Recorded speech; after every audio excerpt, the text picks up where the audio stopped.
বহু আকাঙ্ক্ষিত সেই হিজল ফল, এই যে হিজল ফল আমরা পাইছি। হিজল ফলের মাথাটা দিয়ে, এটা হচ্ছে গিয়ে গোড়ার সাইড, এটা আমরা প্যাকের মধ্যে ডাবিয়ে দিলাম। এভাবেই হিজল, অবশেষে আমরা হিজলের পিস পাইছি। এগুলো দিয়ে হিজলের গাছ তৈরি হবে এবং আগামী বছর আমরা এগুলো রোপণ করতে পারবো। আগামী বছর হবে কিনা জানি না, একটু বড় সাইজ লাগবে,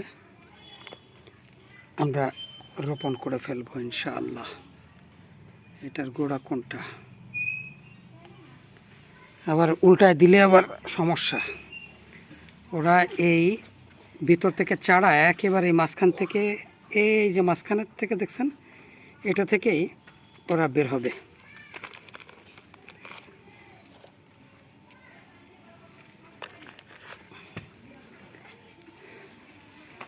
এরকম করে করে আমরা চারাগুলো ডাবিয়ে দেব।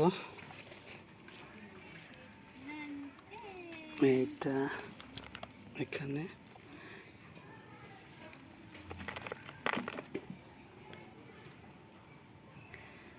এটা এখানে, মোটামুটি অনেক চারা হবে হিজলের ইনশাআল্লাহ। মোটামুটি বেশ কিছু চারা আমরা বানাইতে পারতেছি।